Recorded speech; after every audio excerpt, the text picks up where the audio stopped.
Welcome to Twinning Time with us here at Liberated Living. We have a 7-step mindset mastery challenge using a P.A.N.A.C.E.A system. So we're going to show you how to use the P.A.N.A.C.E.A, and we're dedicating 7 minutes each day to focusing on positive psychology, and improved mindset, and raising our vibration to align to our desired outcomes by breaking epigenetic patterns and old belief paradigms to develop and master a winning mindset. In this video, we will be covering solutions to break inherent patterns and recode subconscious programming to permanently improve outcomes to specific conditions, since there's no quick fixes. So stay tuned. So step 1 is breaking patterns and using a 7-step P.A.N.A.C.E.A model. So for those who want to align to new outcomes and need quick solutions or just tune-up and are ready to overcome a present challenge, whether it's related to childhood, epigenetic, or generational patterns. By utilizing proven recoding strategies, therapeutic questions, and exercises to overcome sabotage behaviors and limiting beliefs related to unhealthy negative patterns.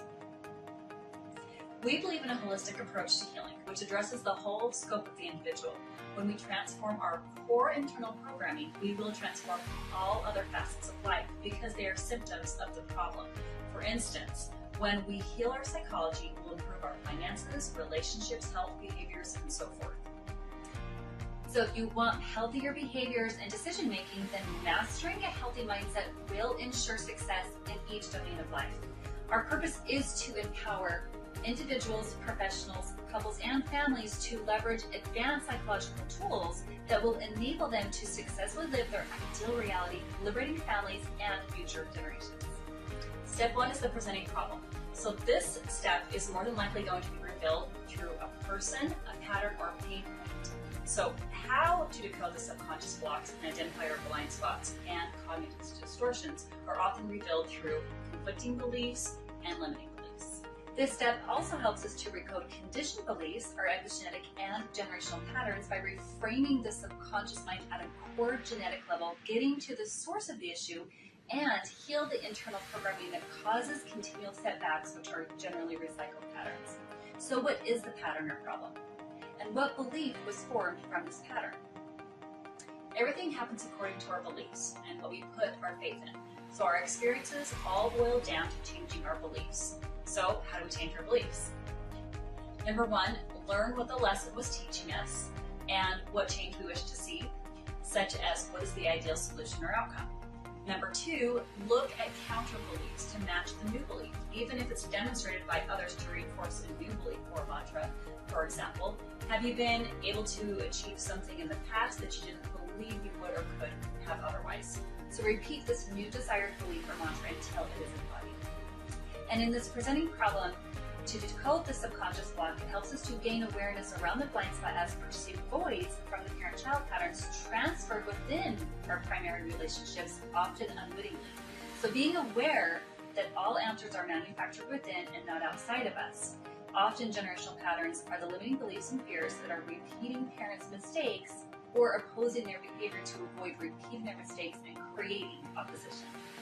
So what is the problem, pattern, or pain point, such as a trigger? Is it a power struggle, a conflict with a parent-child, or even a partner pattern? These inherited beliefs and unmet childhood needs are responsible for shaping the majority of our behaviors and core beliefs because they were both modeled to us and transferred genetically. For this reason, and particularly for those who were raised by their biological parents, inherent dispositions can be the most difficult emotional patterns to overcome. Unmet needs evolve as a result of the child seeking the love, affection, comfort, or even the protection of the parent during difficult times, and perhaps perceiving those needs as not being met, or regardless of whether the parent did his or her best to adequately meet the child's needs at that time. So we're going to go ahead and take this step and use the mirror technique, which is a profound way to begin identifying and decoding blind spots in our generational patterns and gaining awareness through people and external situations. So this is how we use the powerful mirror technique. So discover who the key players are in your life and why all relationships reflect the relationship you have with yourself. So our parents or our parental figures and caretakers leave an imprint influencing how we relate to others, as well as the relationships we have with ourselves. So we must start with the mirror of the parent-child relationship to get beneath the surface. So for many, the mirror will translate from the parents to that of our other authority figures, our siblings, and onto our romantic relationships, such as our spouses, our partners, and other significant others. So begin this step by making a list of each of your key players that have had an important role in your life, challenging and catalyzing your growth potential based on the relationship mirror, including your parents or any partner relationships.